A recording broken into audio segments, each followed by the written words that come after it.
Hello, everyone. I just had a really entertaining time with the Idaho internet. So here we are, and um, I wanted to talk a little bit about um, safe harbor. What is a safe harbor, and what does it mean to have a safe harbor? What does it mean to create a safe harbor? First, I would like to thank the spirits of land and place and the guardians, the ancestors. We all have ancestors who are looking out for us, who really want the best for us, who are asking us at this time to be the ones to make positive change.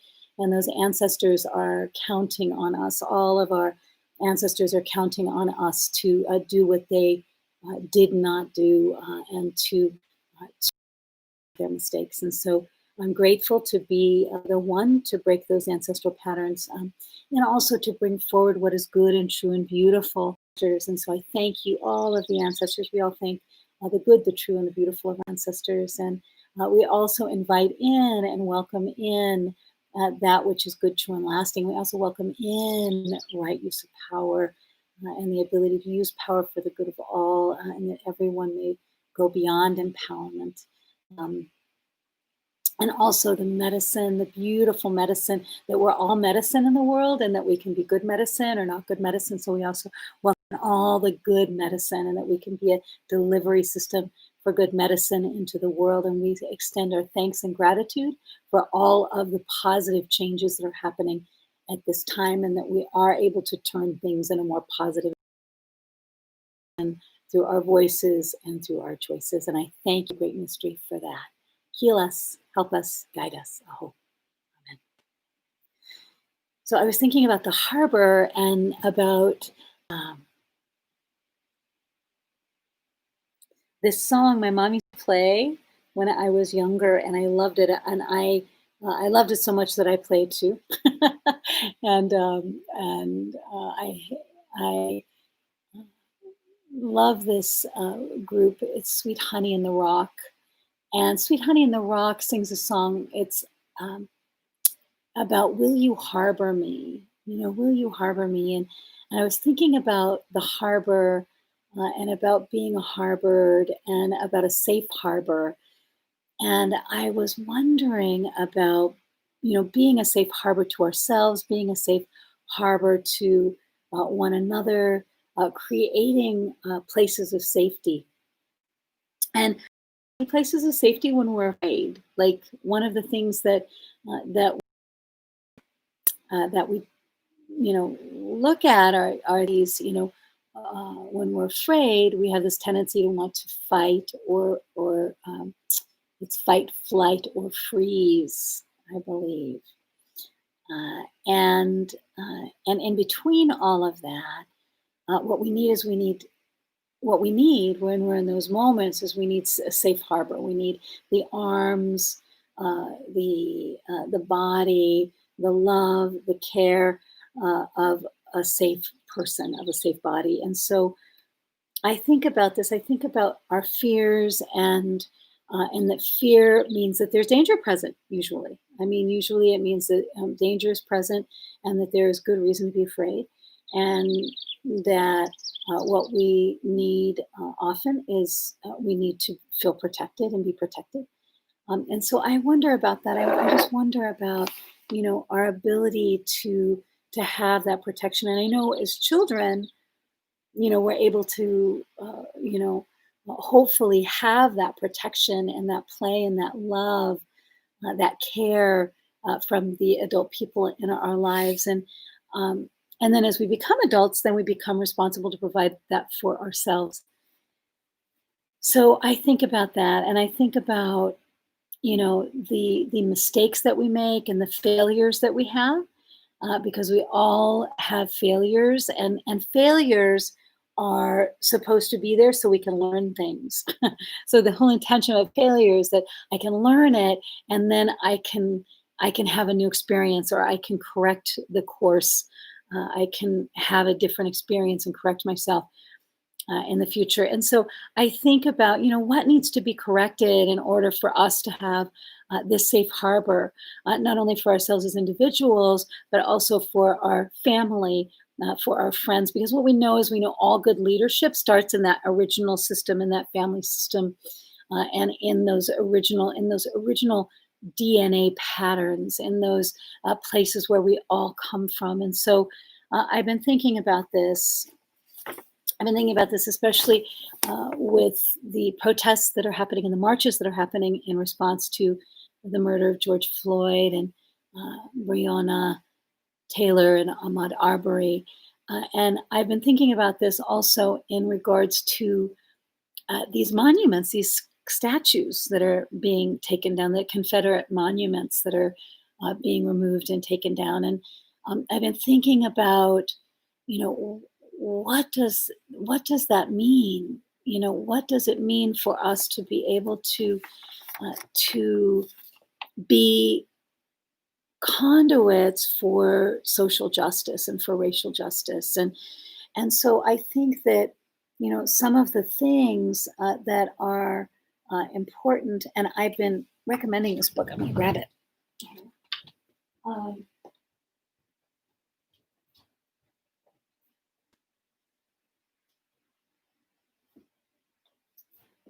so it's interesting to think about this and this journey that we're on together. But I really appreciate what Resma Manakem says. This is from my grandmother's hands.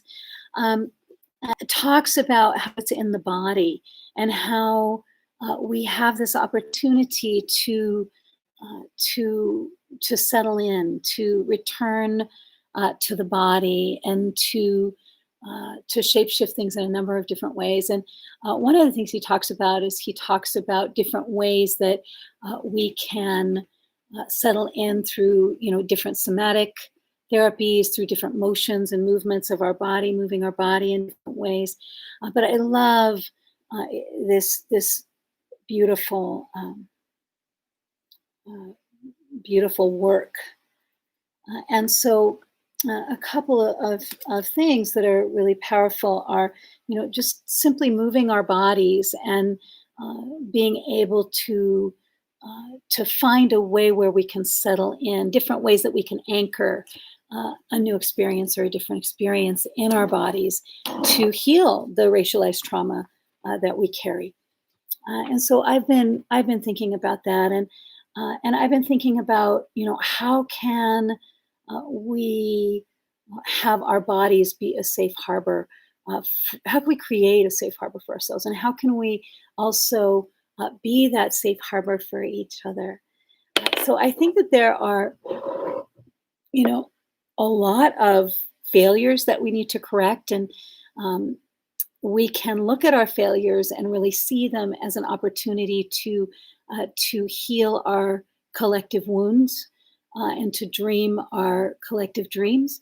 But also, when we're thinking about dreaming, I think that it's important to look at our failures as ways um, that we have to learn from these experiences that we had before. If we're unwilling to learn from the experiences that we've had before, then we do keep making the same mistakes, and things don't get better for anyone. And so there's this Antonio Machado poem that I really love, and it's really interesting. I had a mentor. I saw that one of my mentors, Joan Facet, uh, uh, put this up today, and I was just like, oh my gosh, that's what I wanted to read tonight at my real medicine talks. And last night, as I was sleeping, I dreamt marvelous error that spring was breaking out in my heart. I said, along which secret aqueduct, oh water, are you coming to me? Water of a new life I have never drunk. Last night, as I was sleeping, I dreamt marvelous error that I had a beehive here inside my heart.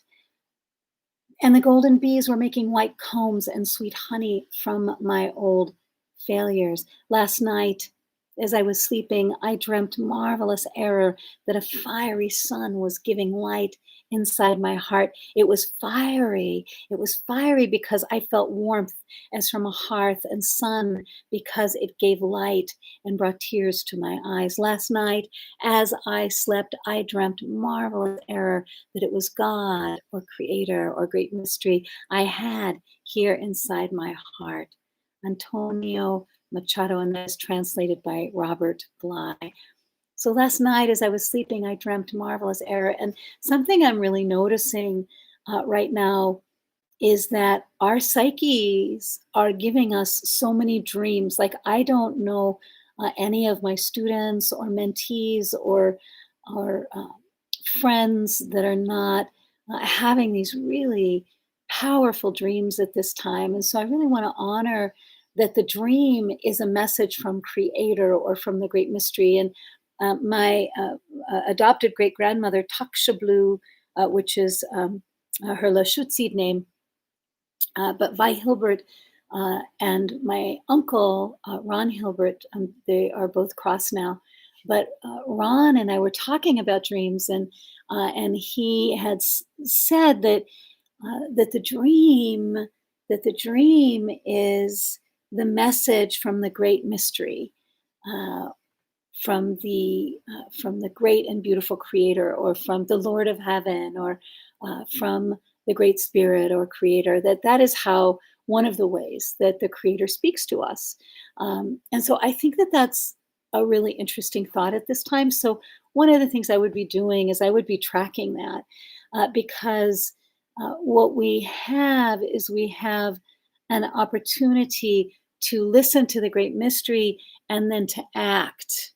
And one of the things that's really important also, as we are looking at like the spiritual and the psychological well-being, being able to accompany one another and to support one another. And one of the things that I tell my students is that it's very important that we are able to do our psychological work in tandem with our spiritual work, and that our spiritual work is a way to support our emotional and psychological work and change.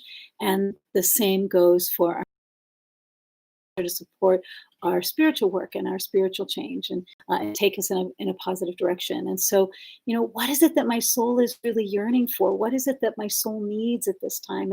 And is there a safe harbor? Is there a resting place? Is there a place where I can rest and where I can give rest or hold or care for what has meaning for me and what I yearn for? And especially in this time, I think about how these are action words. Like, love is an action word, spirituality is an action word. And when we're feeling like, we're in the middle of a fear of failure, or if we're even in the middle of a fear of success, like if I'm afraid of a failure, if I'm afraid of succeeding, like, what can I do? I can slow down.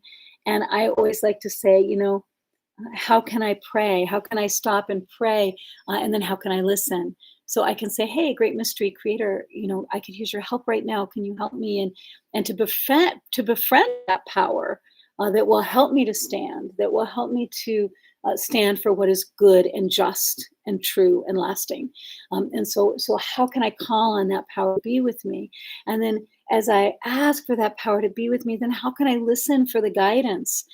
And that guidance is going to be neutral and positive. That guidance is going to be neutral or positive. It's not going to be diminishing or dismissive or negative or cruel. It's going to be, if it's a good, true, and beautiful voice, if it's a voice that you want to follow, if it's the true voice of your soul and of the mystery and of spirit, it is going to be neutral or positive voice. And so you want to be listening for that. It's really important. And the most amazing intuitive that I've ever known, Angela Arian, that she really spoke to that making sure that it is something that is neutral or something that is positive. And so I can pray, and then I can listen. And then once we listen, then we can act. Once we have that guidance, once we have that ability to hear that guidance, then we can act. Then we have that capacity to act from a place of greater power, because we aren't really very powerful. We're like, it's not that big a deal. You know what I'm saying? Like, we don't have that much power. But if we have the power of nature, if we even have the power of a cedar tree that is, a few hundred years old. We have all of that power and all of that experience and all of that wisdom. And what's really beautiful and amazing and powerful that I love about trees is that they are the healers of the plant world. They are the healing spirits and the elders and the wisdom keepers of the plant world. And so we want to take really good care of them. But what's really so beautiful and interesting about them is that they really know how to stand. And so I think that it's important that we are able to stand together as they do. Like right now, I'm looking at a little stand of pines outside of the spirit house in Idaho. We call this the spirit house. Um, there's also a raven's nest, and there's all of these different little rustic buildings that are here. Um, but I'm looking at this, and there's a community of trees outside my window, and this community of trees are all standing together. And if one falls, the other it will be caught by another. It will be someone will be there to break its fall and to hold it and to allow it to nurse and to bring new life. So I've been thinking about these things, and I've been thinking about how we can harbor and nurture and care for and support one another, and how we can be dreaming our dreams.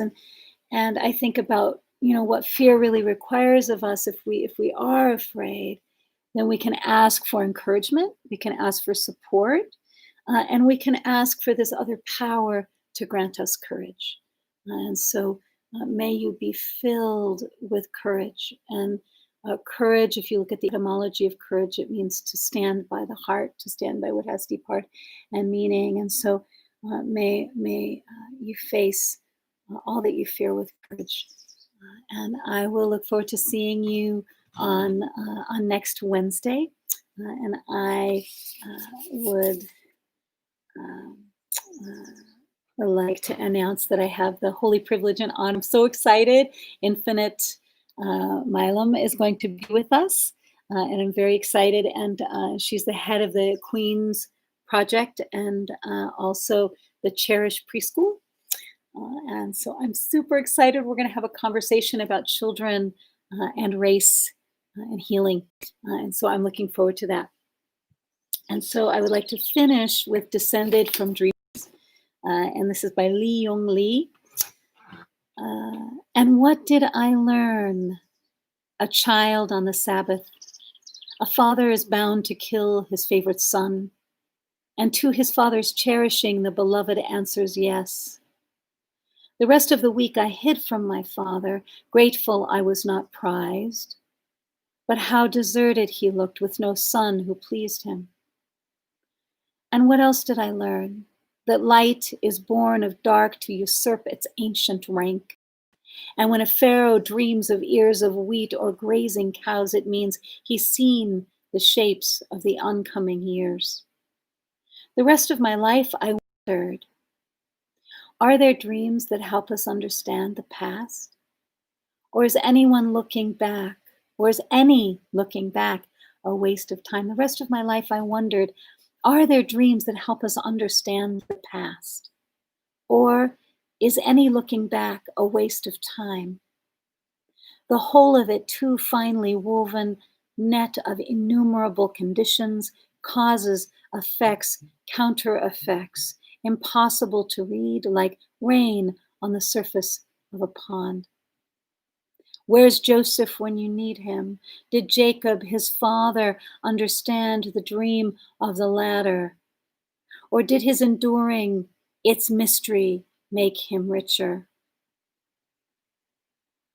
Why are you crying? My father asked. In my dream, in which we faced each other, knees touching, seated in a moving train. He had recently died, and I was wondering if my life would ever begin. Looking out the window, one of us witnessed what kept vanishing, while the other watched what continually emerged.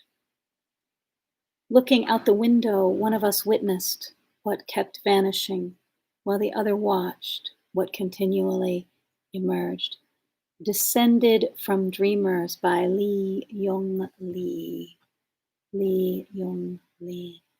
Thank you so much, and I look forward to my conversation with Infinite and seeing you next Wednesday.